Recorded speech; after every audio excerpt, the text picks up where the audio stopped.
व औलादिहिल मासूमीन हुज्जतुल्लाह। अल्लाहुम्मा इय्याका नअबुदु व इय्याका नस्तईन।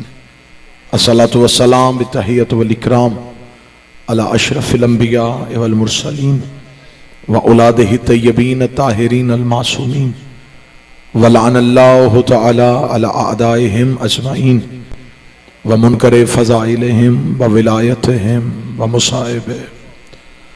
अम्मा बअद फ़क़द क़ाला हक़ सुब्हानहु तआला फ़ी किताबिहिल मजीद व फ़ुरक़ानिल हमीद व हुवा अस्दक़ुस सादिक़ीन व क़ौलुहुल हक़। बिस्मिल्लाहिर रहमानिर रहीम। सुम्मा औरसनल किताबल्लज़ीना अस्तफ़ैना मिन इबादिना। इबादत में शमूलियत फरमाए। दरूद सारे साहबान मिल के बाबा से बुलंद करो।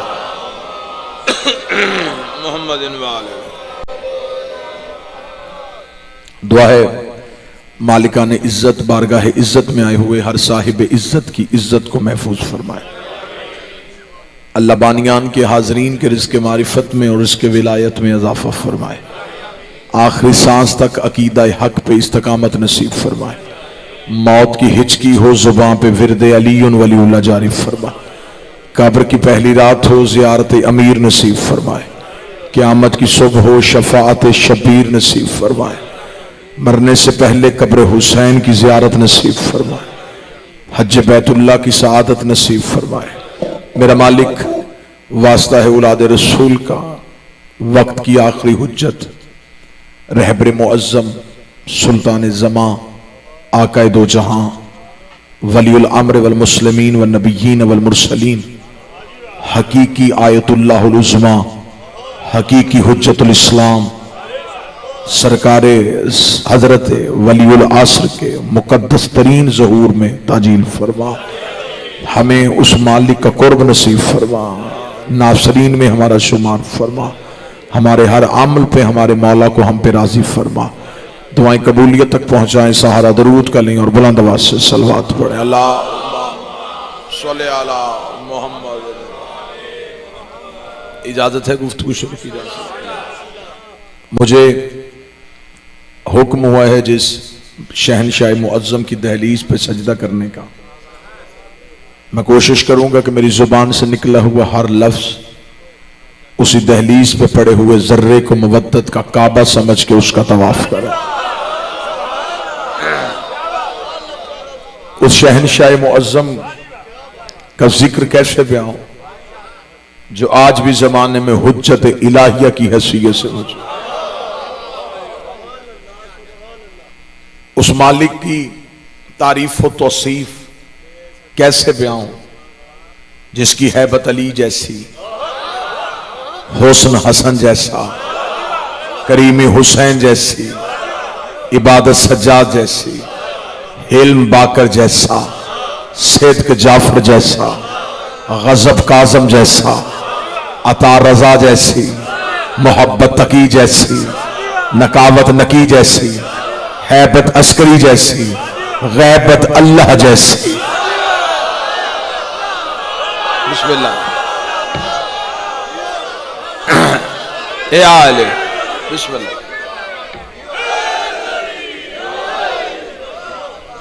बिस्मिल्लाह।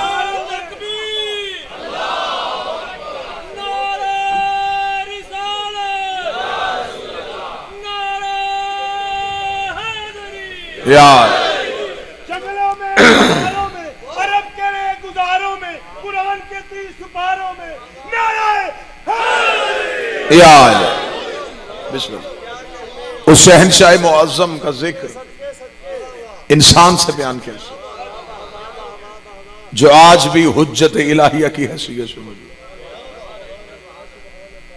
ये अल्लाह का आखिरी बकिया है। इस बादशाह का एक इस्म है बकियतुल्लाह, अल्लाह का बकाया, अल्लाह का बकिया। बकिया की वजाहत मैं ऐसे कर दूं कि बंदा किसी से कोई बहस करते करते आखिर में थक के अपनी जेब पे हाथ डाल के कहता है मेरे पास इसके बाद बकाया कुछ भी नहीं।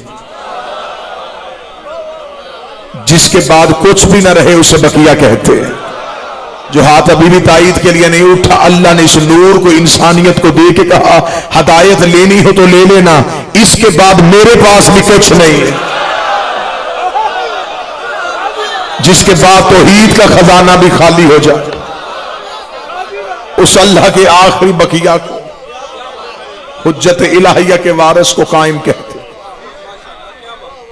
आज कोई हमसे ये पूछे कि अल्लाह है तो नजर क्यों नहीं आता, दूसरे किसी भी मसलक से पूछे तो वो खामोश। हम खामोश नहीं, हमारे पास दलील है। हम कहेंगे हमारा एक ऐसा इमाम है जो है भी और नजर भी नहीं आता। रात के इस पहर में इतना रोशन चेहरा, इतनी खुली ताईद, तो फिर मुझे जुमला आपने मेरे कलेजे पे हाथ डाल के निकालने पे मजबूर कर दिया है। मुझे इज्जत कुरान की कसम है, दूसरे मसालक में और हमारे मसलक में सबसे बड़ा फर्क यह है, उनके इमाम थे, हमारा इमाम है। बिस्मिल्लाह। जिक्र उसी का होता है जिसका वारिस हो। ये मजलिस बगैर वारिस के नहीं, ये जिक्र बगैर वारिस के नहीं, ये रौन के बगैर वारिस के नहीं। मुसलमान इनकार करने पे आए तो इमाम का इनकार कर दे, और अगर मानने पे आए तो उसी मौलवी से पूछो गुमराह कौन करता है, वो कहेगा शैतान। उसे को दिखा, वो कहेगा है लेकिन नजर नहीं आता। उससे फौरन पूछो कि अल्लाह अगर गुमराह करने वाले को जिंदा रख सकता है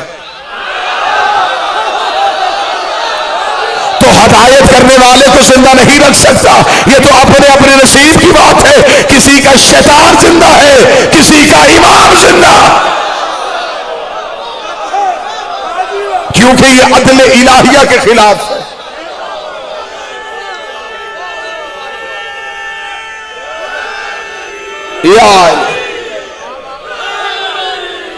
ये अल्लाह के आदिल के खिलाफ है। बिस्मिल्लाह। कि वो गुमराह करने वाले को तो रखे और हदायत करने वाले को न रखे। अगर कोई गायब रह के गुमराह कर रहा है तो क़यामत वाले दिन अल्लाह इंसान को दोज़ख में फेंकने लगे तो खुदा से इंसान कह सकता है मेरे मालिक मेरा क्या कसूर है, तूने गुमराह करने वाला तो रखा, हदायत करने वाला तो कोई ना रखा। आज हमें जमाना बताए कि वो हदायत करने वाला कौन है। हम इंतजार में, आज जमाना परेशान है कि हालात कैसे ठीक होंगे। उनके पास आस कोई नहीं, हमारे पास अल्लाह की दी हुई आखिरी तसल्ली को कायम कहते हैं। हम उसी इंतजार में बैठे हैं। इंतजार में सांसें भी इबादत होती हैं। एक बंदे ने मासूम से आके पूछा था मौला एक सवाल है, सारी रात नहीं सोने दिया। इमाम ने फरमाया पूछ। उसे कहा मौला हजरत ईसा से लेके खातमुन नबीयीन तक जो दरमियान में फासला है, इतने अरसे में जितने लोग मरे थे वो जन्नत में जाएंगे या जहन्नम में जाएंगे? क्योंकि ज़ाहिरी तौर पे कोई नबी नहीं था, तो जब हदायत करने वाला ही कोई नहीं था तो फिर उनका वारिस कौन बनेगा? इमाम मुस्कुरा के फरमाया ईसा इब्ने मरियम जाते हुए ऐलान करके गए थे मुबश्शिर रसूलन याती मिन बाद इस्मुहु अहमद, मैं बशारत देता हूं मेरे बाद एक आएगा जिसका इस्म अहमद होगा। जो अहमद के इंतजार में मरे वो जन्नत में जाएंगे।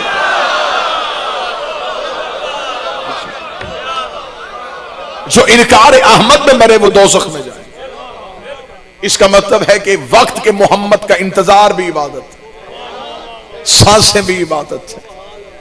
अब ये जिस बादशाह का मुझे तज़किरा सौंपा गया है, यकीनन ये मुश्किल तरीन मरहला है इस मालिक पे गुफ्तगू करना, लेकिन असरे हाजिर का तकाजा है कि आज हम अपने बच्चों को इमाम की अहमियत बताएं।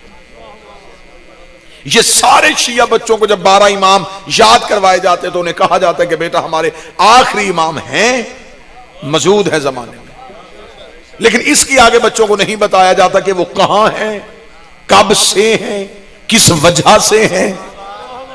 फिर चंद एक गलतुल आम चीजें जमाने में मशहूर हो गई। हमने अपने बच्चों को बता दिया बेटा वो पर्दे में है। सबसे पहली तस्हीह मैं इस बात की करूं, इमाम पर्दे में नहीं।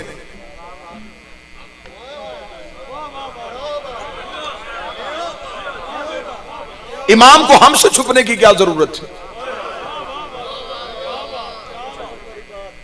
इमाम पर्दे में नहीं है। अगर इमाम मखलूक से छुपा होता तो इंसान मरने के फौरन बाद इमाम को ना देखता।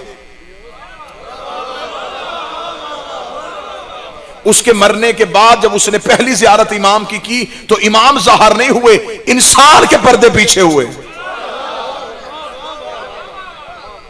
इमाम मौजूद हैं, जमाने में हैं, और इनका कभी भी अपने वक्त की हुज्जत को जमानों में तलाश नहीं हम कर सकते, क्योंकि जमाने की 3 किस्में हैं, माजी, हाल, मुस्तकबिल। ये तीनों किस्मों में नहीं। अगर इन्हें माजी में ढूंढेंगे तो इसका मतलब ये हाल में नहीं, इन्हें हाल में देखेंगे तो इसका मतलब ये मुस्तकबिल में नहीं, ये जमाने की किसी किस्म में है ही नहीं। इसलिए कि अगर ये जमाने में होते तो ये इमाम जमाना ना होते। जो बोल सके वो जहमत फरमा। इमाम कहते हैं जो आगे चले, ये इमाम जमाना है, जमाना इनके पीछे, ये जमाने के पीछे नहीं।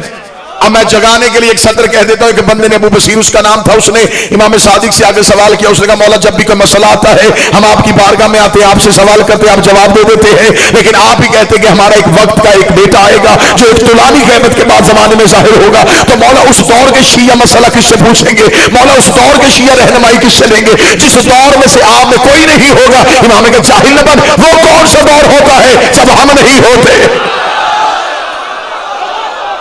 वो कोई भी दौर नहीं है जब हम। अब जो गलती हुई हमारे शिया मकतबा से, बच्चों को इमाम से पीछे हटा के खुद तक रखा गया।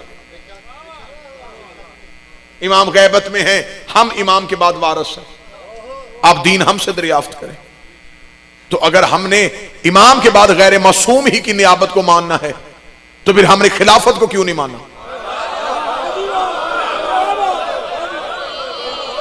ये बातें हैं जो मिंबर से बयान करनी चाहिए। ये बातें हैं जो लोगों को तलख और कड़वी लगती हैं, जिसकी वजह से लोगों को अपने कारोबार बंद होने का खदशा है। मैं मिंबर की तकद्दुस की कसम खा के कहता हूं, लोग हमें गाली कहें, नुशैरी कहें, हम ना अली को अल्लाह कहते हैं, हम अल्लाह की वहदानियत के कायल हैं, रसूल की रिसालत के कायल हैं, आइमा की इमामत के कायल हैं। तुम हमें इमाम तक पहुंचाओ, मैं तेरी जूती को सर पे रखूंगा। हमें इमाम तक पहुंचाया जाए। मैं मिंबर पे कोई भी चीज आपके सामने पढ़ूं, आप मुझसे पूछ सकते हैं किस इमाम ने कहा। अगर मैं कहूं किसी इमाम का फरमान नहीं, मेरा ख्याल है, तो ख्याल सबसे पहले इब्लीस ने किया था। बहुत मुश्किल है आज के दौर में इतने बड़े निजाम के साथ टक्कर लेनी, लेकिन चले कोई ना कोई तो यहां सुराख करे। एक कतरा होता है जो पत्थर में भी सुराख कर देता है।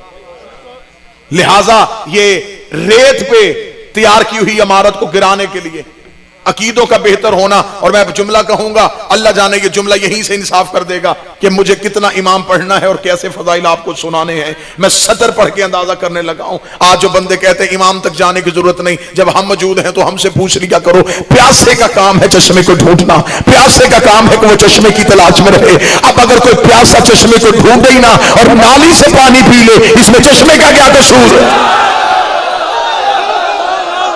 जो ताईद कर सके वो हाथ जरूर उठा। हमारा काम है इमाम तक पहुंचना। बिस्मिल्लाह।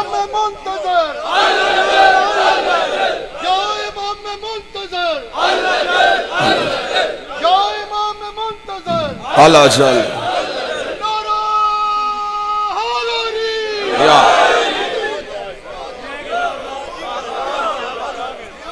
अगर तअस्सुब की नजर हटा के, खुशामद की नजर हटा के, खौफ की नजर हटा के अगर देखा जाए तो जितना नुकसान मजहब शिया के अलावा दूसरे मसालक ने दीन से किया, उससे कहीं ज्यादा मजहब के ठेकेदारों ने मजहब जाफरिया का किया। यह दौर था इमाम का दौर। दुनिया नाबलद है इमाम से, इमाम का तारुफ नहीं है, इस वजह से कि लोगों को खुद तक रोका गया। इमाम के अलकाबात चोरी किए गए। हुज्जत ये है,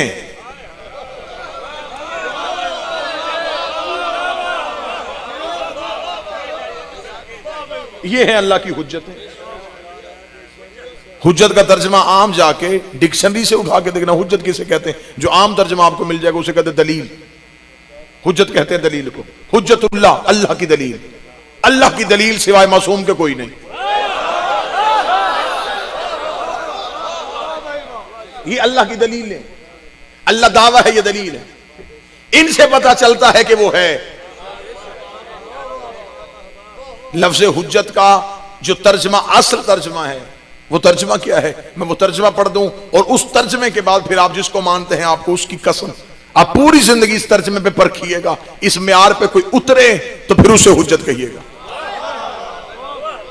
हुज्जत कहते किसे? इल्म फलसफा के यहां दो लफ्ज पाए जाते हैं, एक है मालूम, एक है मजहूल। कायनात में हर चीज या मालूम में है या मजहूल में। मसल मैं आपके सामने कहूं मेज, तो आप में से किसी ने नहीं पूछना कि ये क्या है, इसलिए कि आपके मालूम में, आपके इल्म में। आप में से किसी ने मुझसे दलील नहीं मांगी ये किस चीज का नाम ले दिया, इसकी शक्ल कैसी होती है, इसका मतलब ये आपके मालूम में था। अब मैं एक लफ्ज कहूं फरिश्ता, अब किसी को भी नहीं पता कि ये कैसा है, इसलिए कि ये आपके मजहूल में है। जिसकी तस्वीर ना हो वो मजहूल में होता है, जिसकी तस्दीक भी हो, तस्वीर भी हो, वो मालूम में होता है। अब मैं लफ्ज़ हुज्जत पढ़ूंगा और चेहरे देखूंगा। हुज्जत किसे कहते हैं? जो मजहूल को मालूम में लाके दिखाए उसे हुज्जत कहते हैं। जो ना नजर आने वालों के नजरों में लाके दिखा दे उसे हुज्जत कहते हैं। सबसे मुश्किल काम था अल्लाह को पहचानना।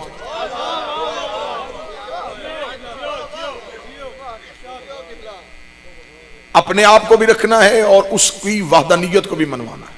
इन्होंने मनवाया और हमने अल्लाह इनकी वजह से माना है।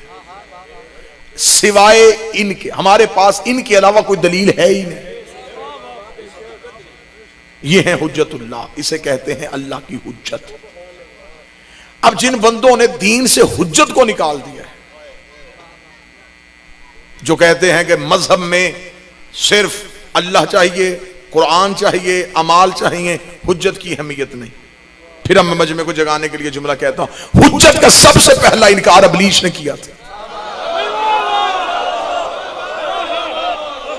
उसने अल्लाह का इनकार नहीं किया था। उसने ये नहीं कहा था कि नमाज नहीं होनी चाहिए, उसने ही कहा था कि सजदा नहीं होना चाहिए। नहीं, इब्लीस कल भी या अल्लाह मदद का कायल था, आज भी है। उसने अल्लाह की वहदानियत का इनकार नहीं किया। उसने ये नहीं कहा तुझे सजदा नहीं होगा, उसने कहा इससे सजदा नहीं करूंगा। खुदा ने कहा उठा नमाजें, निकल दरबार से, तेरी तो नमाजें ही लानत में बदल गई, तेरे तो सजदे ही लानत में बदल गए। मेरे मालिक तुझे सजदे कर रहा है, तुझे वहदहुल्लाह शरीक मान रहा है, तूने इतने बड़े नमाजी को इतनी जल्दी लानती क्यों बना दिया? फरमाया ये नमाजें रख के मैंने क्या करनी थी, इसने हुज्जत का इनकार कर दिया है। मेरे मालिक चल हुज्जत को छोड़, तुझे तो मान रहा है। खुदा का अगर आज इसे माफ कर देता तो कल को बड़े बड़े माफ करने पड़ जाते, क्योंकि हुज्जत भी पहली थी, मुनकर भी पहला था, हुज्जत भी पहली थी, इनकार करने वाला भी पहला था। खुदा ने लानती बना के दुनिया को बता दिया, जब मैं शफीउल्लाह का मुनकर बर्दाश्त नहीं करता तो अली वलीउल्लाह का मुनकर बर्दाश्त, जब मैं पहली हुज्जत के मुनकर को माफ नहीं करता।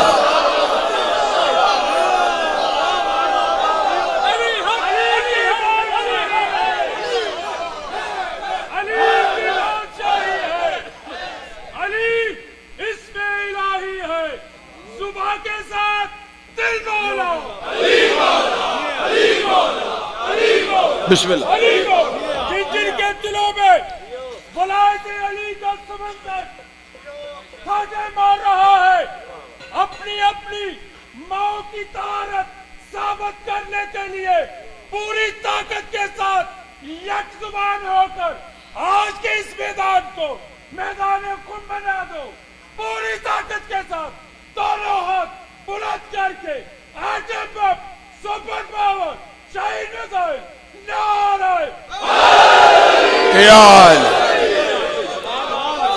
इनकार हुज्जत की वजह से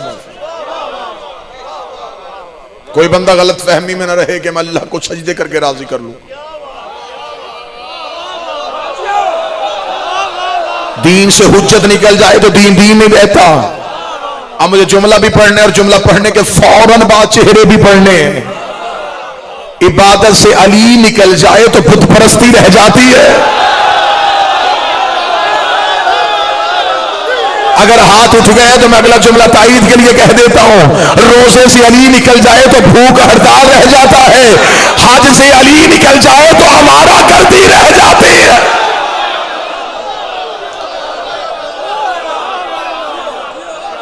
इबादत की रूह है हुज्जत।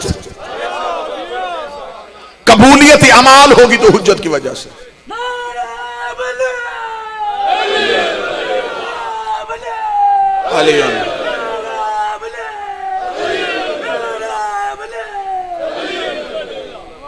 इनकार हुज्जत वो जुर्म है। तो जो साहबान फरमाइए, मैं अहमियत हुज्जत बताऊं, फिर दो जुमले मालिक की इज्जत की बताऊं। हुज्जत का इनकार वो जुर्म है जिसकी माफी नहीं। 11 आइमा को कोई बंदा माने और 12वें की गैबत को तस्लीम ना करे तो इसका मतलब है कि उसका पहला इकरार भी कुछ नहीं। बंदा मोहम्मद रसूल अल्लाह पढ़े और अली वलीउल्लाह का इकरार ना करे,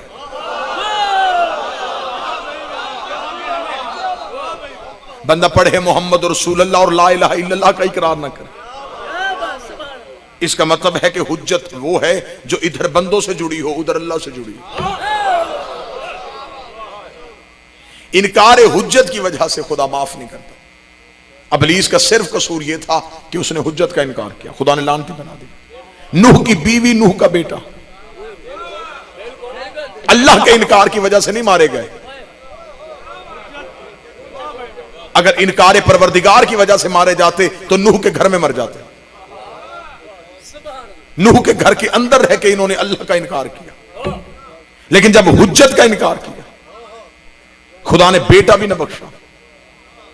पहाड़ पे खड़ा था, खुदा ने अजाब का पानी वहां पहुंचाया। डूबते हुए बेटे को देख के नूह ने कहा था मेरे परवरदिगार रहम की अपील करना चाहता हूं। आखिर बेटा है, फरमाया कश्ती चला, मैंने शजरे से निकाल दिया है।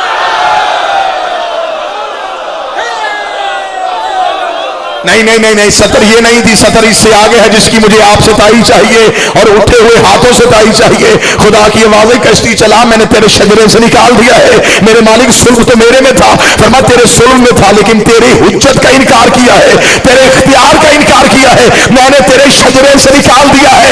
आज कोई बंदा सीना चौड़ा करके कहे कि मेरे घुटने को हाथ लगा, मैं तो सैयद हूं, तो अली और वलीउल्लाह अगर नहीं पड़ेगा तो खुदा शजरे से निकाल।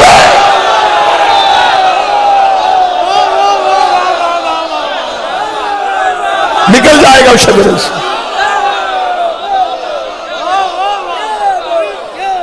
रहेगा तू शजराए तैयबा में तो सिर्फ हुज्जत के इख्तियार की। एहतराम सदात है विलायत अली की वजह से।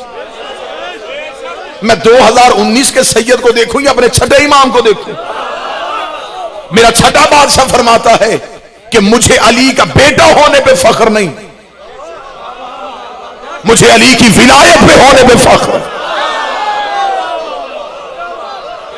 मुझे फख्र है कि मैं विलायत अली पे कायम। इनकार किया नूह के बेटे ने, अल्लाह का नहीं हुज्जत का। खुदा ने अजाब में भेज दिया। फरौन अल्लाह का इनकार करता रहा, खुदा ने कुछ नहीं कहा। जब उसने मूसा का इनकार किया, खुदा ने कहा नहीं, फरौन मेरे असूल है, रब बन के बैठा रहता, मैंने कुछ नहीं कहना था।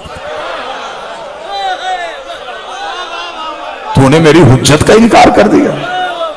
खुदा ने पानी में डुबो के मार दिया इनकार हुज्जत की वजह से।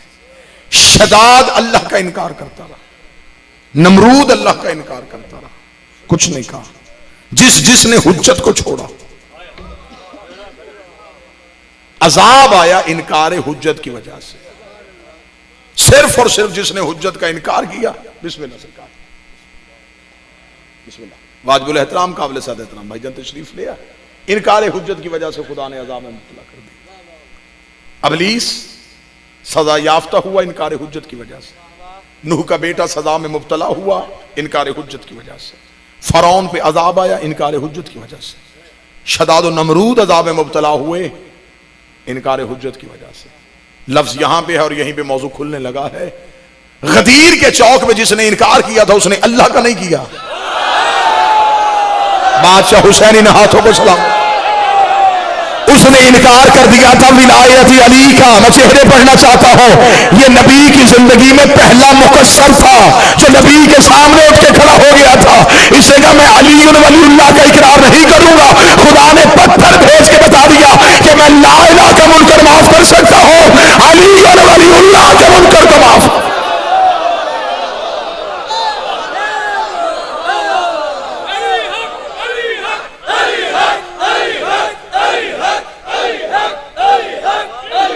बिस्मिल्लाह।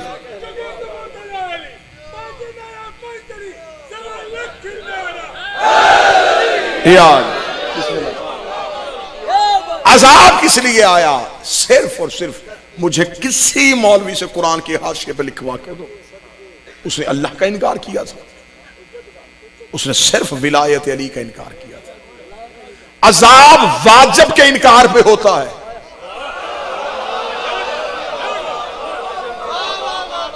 मुस्तहब के इनकार पे नहीं होता। अगर होता अली वलीउल्लाह मुस्तहब, अजाब ना होता।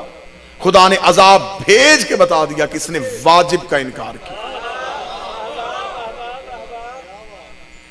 जिसने पहली हुज्जत का इनकार किया वो भी अजाब में। और ये अल्लाह का बनाया हुआ कानून था कि पहला भी काबे में,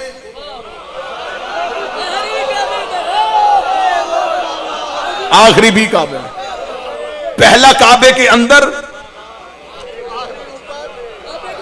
आखिरी काबे की छत पे। जमींदार तबका है, गंदम की कटाई करीब है, जमींदार गंदम का एक दाना जमीन में दफन करता है, उसी से पौधा, उसी से कॉम्पल, उसी से सिट्टा। जब वो सिट्टे को खोलता तो फिर वही दाना।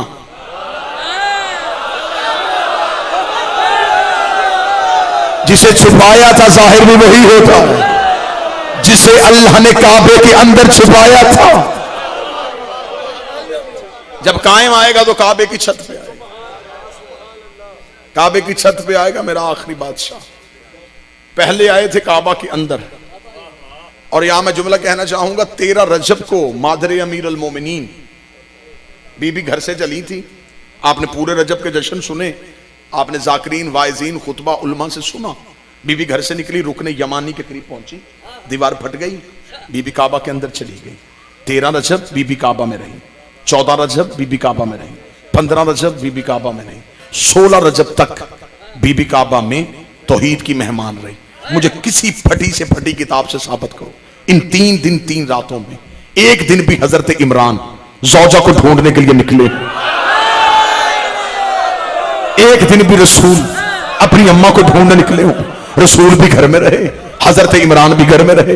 बीबी छुप छुपा के तो नहीं आई थी। मक्के वालों ने देखा था कि ये अल्लाह का मुकद्दस घर, क्योंकि काबे की बैरूनी दीवारों पे लात, मनात और उज्जा थे। बीबी चली गई काबा के अंदर, लात को पूछने वाले आए, वो अपने पुत्र लात से पूछते थे कि अबू तालिब की ज़ौजा आई थी कहां गई। मनात वाले मनात से पूछते थे, उज्जा वाले उज्जा से पूछते थे, मक्के वाले एक दूसरे से पूछते थे। आखिर मक्के वाले 15 रजब को हजरत इमरान के घर चले गए, दरवाजे पे दस्तक दे के कहा, ए मतवल्ली के काबा, तुझे फिक्र ही नहीं है, 2 दिन हो गए तेरी ज़ौजा उस घर के अंदर गई है और अभी तक बाहर नहीं आई। हजरत इमरान ने दरवाजा बंद करके कहा, मेजबान जाने और मेहमान जाने। हजरत अबू तालिब मतवज्जे ना हुए। मक्के वालों ने कहा, ये क्या राज है, हमें इस राज से पर्दा उठाना है, ये हाशमियों का क्या राज है। आखिर मक्के के सरदार इकट्ठे हो गए। उन्होंने कहा, आओ अल्लाह के घर जाके पता करें कि अबू तालिब की ज़ौजा कहां है। सरदार मक्का के सारे इकट्ठे हुए। इन्होंने आके अल्लाह के दरवाजे पे खड़े हुए, इन्होंने खुदा के दरवाजे की कुंडी को थामा, इन्होंने अल्लाह के दरवाजे पे दस्तक दी, अल्लाह के दरवाजे पे दस्तक दी, अल्लाह के दरवाजे पे दस्तक दी, अल्लाह के दरवाजे पे दस्तक दी, अल्लाह के दरवाजे पे दस्तक दी। जिधर अल्लाह के दरवाजे पे दस्तक का शोर हुआ, ये पहली दस्तक थी जो तौहीद के दरवाजे पे हुई है। आवाज़ परवरदिगार आई, अली की बाप से उठिए, दरवाजे को खोलिए। बीवी का बुलाया दीवार से था, वापस दरवाजे से क्यों भेज रहा है। आवाज आई, शोर नहीं सुन रही, लोग मेरे दरवाजे पे दस्तक दे रहे हैं। दस्तक जब जीत आए तो अंदर से घर वाले दरवाजा खोलते हैं। दरवाजा खोल, इन्हें अली दिखा ताकि मैं बंदों को बता दूं, जब अल्लाह के दरवाजे पे दस्तक दी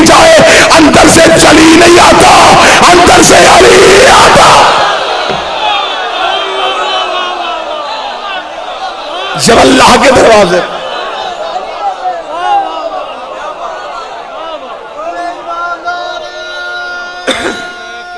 बिस्मिल्लाह से इस मालिक के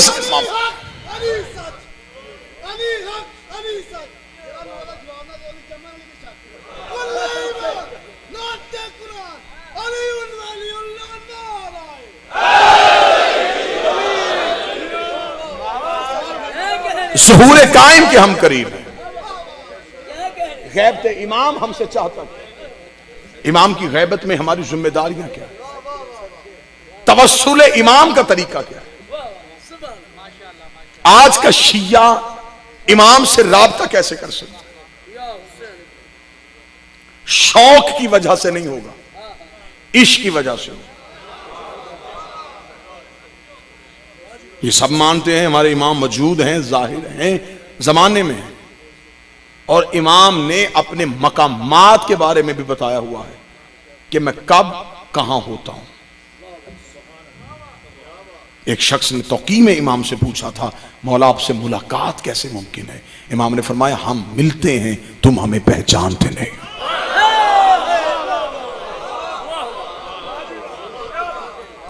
और रवायात में ये कसरत के साथ आया, जब कायम ज़हूर फरमाएंगे तो इमाम का हर शिया इमाम को देख के कहेगा कि हमने तो पहले आपको देखा हुआ। इतनी ज्यादा मुलाकातें हैं इमाम के साथ, लेकिन अदम मार्फत की वजह से, कमी मार्फत की वजह से हम अपने इमाम को पहचान नहीं सकते। मौला फरमाते हैं, मैं हर शिया को मिलता हूं उसकी मार्फत के मुताबिक, किसी को ख्वाब में, किसी को ख्याल में, किसी को तखय्युल में, किसी को हकीकत में। मिलता मैं सबको हूं। मौला फरमाते हैं कि अगर मैं एक लम्हे के लिए भी तुमसे बेखबर हो जाऊं, ये तमाना तुम्हें हमेशा के लिए खत्म कर दे। मैं इतना बाखबर हूं तुमसे। यहां तक मैंने पढ़ा है कि इमाम फरमाते हैं कि तुम्हारे रोजाना के अमाल मेरे सामने आते हैं। और इमाम फरमाते शायद तुम गुनाह करके सो जाते हो, मैं तुम्हारे गुनाहों को अपने खून के आंसुओं से धोता हूं। उनकी तरफ से मोहब्बत में कोई कमी नहीं, हमारी तरफ से राब्ते की बहाली की कमी है। मुलाकात इमाम कैसे मुमकिन है? और यहां मैं बड़ी सादा लफ्जों में, सादा तरीके से बता, मौला फरमाते जब भी कोई शिया मुझसे मिलना चाहता है, जो पहला वहम उसके दिल में इब्लीस डालता है वो ये होता है कि कहां वो कहां हम। मौला फरमाते ये मेरे और मेरे शिया, मेरे मुहिब के दरमियान एक पहला फासला है जो इब्लीस की तरफ से उसके दिल में डाला जाता है कि हम गुनाहगार, हम कहां उनसे मिल सकते हैं, हम इस काबिल ही नहीं, हमारी ज़ियारत मौला से कैसे हो सकती है, हम मुलाकात कर ही नहीं सकते, हम तो बड़े गुनाहगार हैं। इमाम फरमाते अगर तुम्हें तुम्हारे गुनाहों की वजह से इस कदर मायूसी है कि तुम मुझसे मिलने की आरजू को खत्म कर रहे हो, अगर हम तुम्हें तुम्हारे गुनाहों की वजह से नहीं मिलते तो फिर हमने तुम्हें अपनी विलायत क्यों सौंपी हुई है? अगर हमने तुम्हें अपनी मोहब्बत का अमीन बनाया है तो यह मोहब्बत हमारी तरफ से है। अब तुम्हारी तरफ से कदम बढ़ना है, हम कदम बढ़ा चुके हैं, हमने अपनी मोहब्बत और विलायत तुम्हें दे दी, अब तुम्हें हमारी तरफ बढ़ के आना है। फिर इमाम फरमाते हैं कि अगर तुम हमसे मिलना चाहते हो, मौला फरमाते एक शख्स ने एक आरिफ से पूछा था, उसने कहा जिंदगी को बचाने का राज बताएं। उसने कहा चाहते हो कि हमेशा जिंदा रहो? उसने कहा चाहता हूं हमेशा जिंदा। उसने कहा सुबह को उठ के अपने वक्त के इमाम पे सलाम किया करो। उसने कहा इमाम पे सलाम से जिंदगी का क्या ताल्लुक? उसने कहा जब तू सलाम कहना सुन्नत है, जवाब देना वाजिब है। जब तू सलाम कहेगा सलाम अलैका या साहिब अल-असर व ज़मान, वो जवाब में अलैका सलाम कहेंगे, और जब वो कह दे सलामती हो फिर मौत कैसे?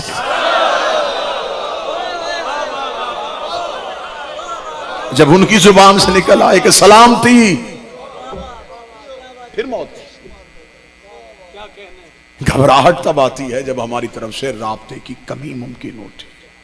मुलाकात भी है इमाम से, इमाम मिलते भी हैं, हर किसी से मिलते हैं।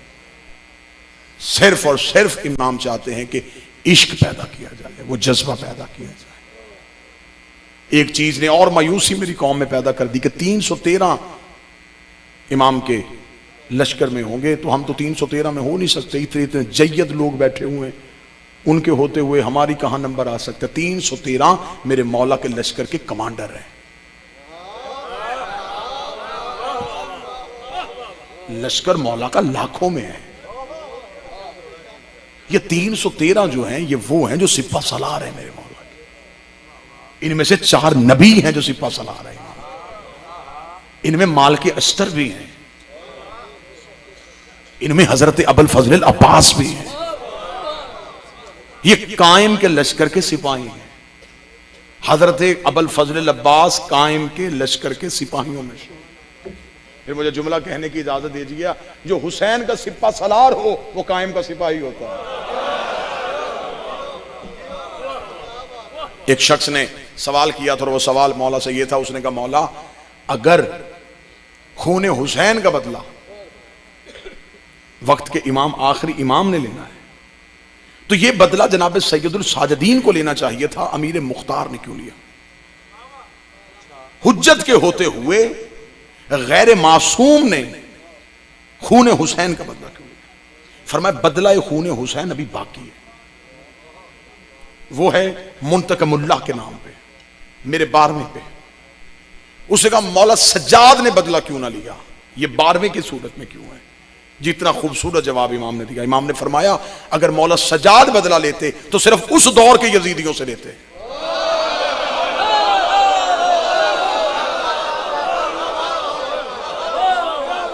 अगर वो बदला लेते तो सिर्फ उस दौर के यजीदियों से लेते। बदला कायम पे रखा ताकि हर दौर के यजीदियों से ले सके।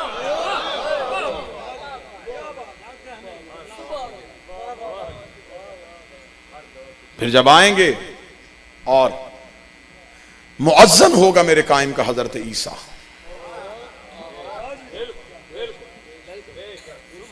ये बतूल का बेटा है,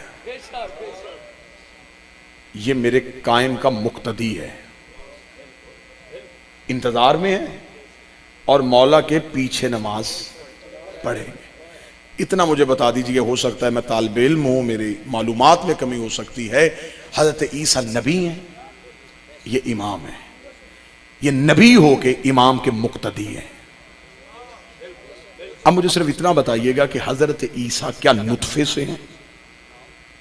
नुतफा होता है बाप का, बाप का, इसका मतलब हजरत ईसा नुतफे से नहीं।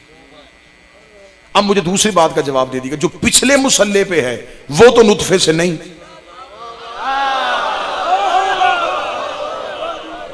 और जो अगले मुसल्ले पे ये हमारी तरह आया है, फिर इसका मतलब मानना पड़ेगा पीछे आमर है आगे ओलेल आमर है।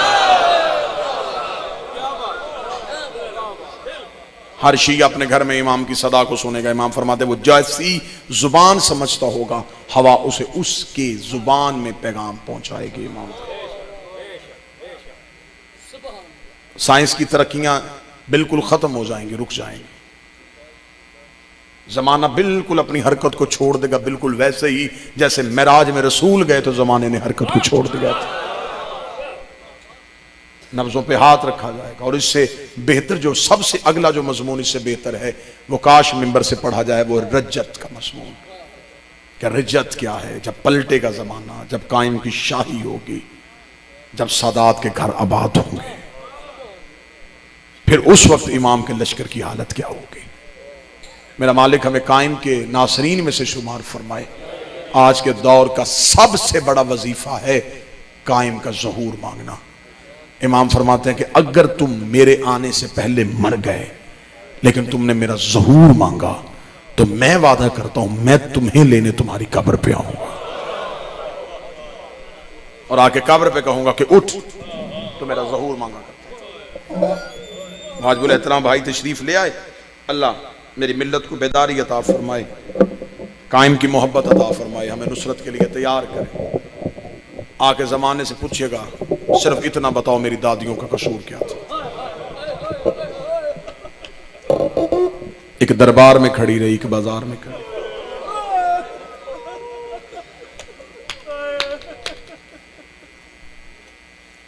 बदला ज़हरा कायम के जिम्मे है।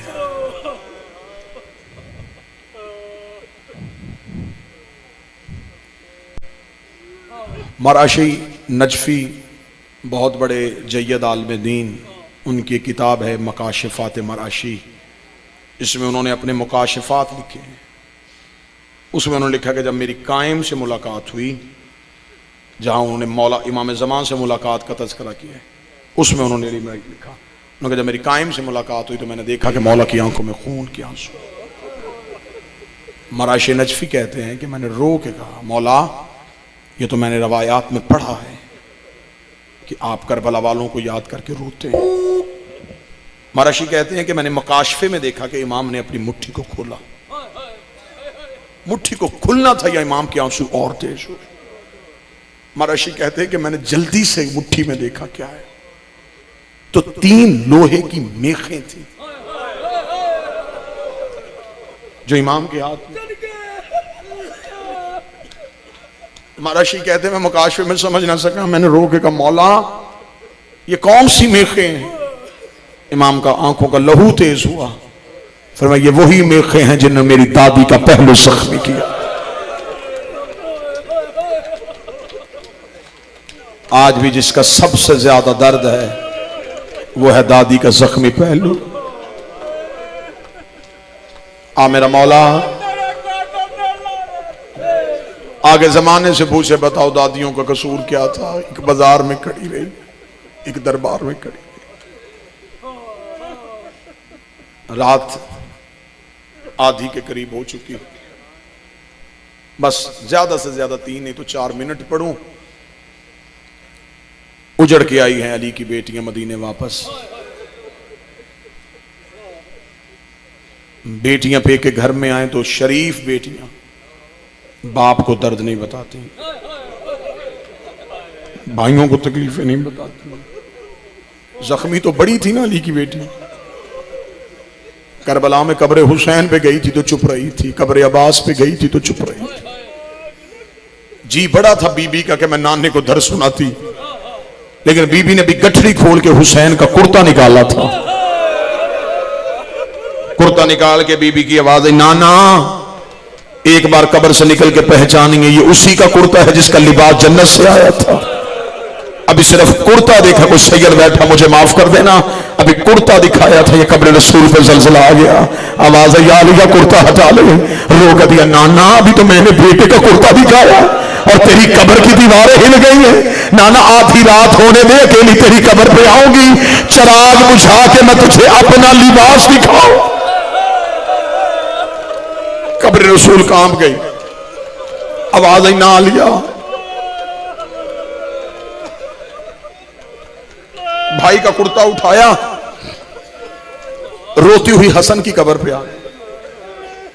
रो के कहती, हसन मैंने तो तेरे जनाजे से मस्तूर होकर तीर खींचे थे,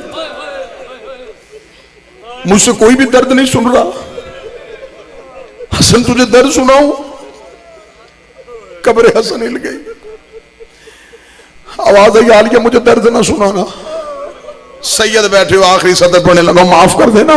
कब्र हसन से उठी, सामने मां की कच्ची कब्र पे नजर पड़ी, रो के गिर के कहती है, मैंने सबके सुने, कोई मेरे भी तो सुनो। मैंने हर किसी के दर्द सुने, मैंने बाबे की पट्टियां बांधी, मैंने अम्मा तेरे पहलू पे पट्टियां बांधी, मैंने हसन के जनाजे से तीर खींचे, मैंने हुसैन का सजदा देखा। अम्मा मैंने सबके दर्द सुने, कोई मेरे भी तो दर्द सुने। कब्र ज़हरा से आवाज आई, मैं तेरे दर्द सुनने के लिए तैयार हूं। आलिया रो के कहती, अम्मा फिर बर्दाश्त करेगी, मैं दर्द सुनाऊं? आवाज आई, हाँ ज़ैनब आगाज कर, मैं तेरे दर्द सुनती हूँ। बीबी रो के कहती, अम्मा याद होगा 28 रजब को मैं तन्हा आपकी कब्र पे आई थी, मैंने वादा किया था अम्मा तू ना घबराना, मेरा कुछ बचे ना बचे मैं तेरी नस्ल बचा के आऊंगी। हाँ आलिया मुझे तेरा वादा याद है। रो के कहती, तेरी बेटी ने वादा पूरा कर दिया। उठ कब्र से उठ के देख, सज्जाद भी ले आई हो, बाकर भी ले आई हो। अम्मा ना मेरा आन आया है, ना मेरा मोहम्मद आया है। अम्मा मेरी नस्ल करबला में रह गई, अम्मा मैं तेरी नस्ल बचा के आ गई। कब्र सैयदा से आवाज आई, आलिया तेरा शुक्रिया, सैयद मुझे माफ कर देना। बीबी रो के दी, अम्मा इस तरह तो सुन कि तेरी नस्ल बचाने के लिए मुझे कीमत क्या देनी पड़ी है। आवाज आई, आलिया सुना, रोक गई जब हुसैन घोड़े की जीन से गिर गया, खेमों को आग लग गई थी। अम्मा मैं जले हुए खेमे का पहरा दे रही थी। अम्मा मैंने गोद में सकीना को उठाया था। अम्मा 300 कातिल हाथों में नेज़े लेके तेरे सजाद को कत्ल करने के लिए खेमों की तरफ दौड़ा। अम्मा मैंने 300 कातिलों को आते देखा। अम्मा मैंने सकीना गर्म रेत में सुलाई। अम्मा मैं जल्दी से तेज चलती हुई चलते हुए खेमों में गई। अम्मा मैंने सजाद का पुष्प उठाया, मैं सजाद का पुष्प उठा के बाहर निकली। 300 कातिलों ने मेरे गिर्द घेरा बांधा। अम्मा मेरे सर पे चादर कोई नहीं थी, मेरी पूंछ में सजाद था। अम्मा मुझे तेरे जख्मी पहलू की कसम, कोई दाएं से नेजा उठाता, मैं सजाद बचा के अपना दाया पहलू आगे कर देती। कोई बाएं से नेजा उठाता, मैं बाया पहलू आगे कर देती। अम्मा सजाद बच गया, मेरा सर जख्मी, मेरे बाजू जख्मी, मेरे पहलू जख्मी। अल्लाह अल्लाह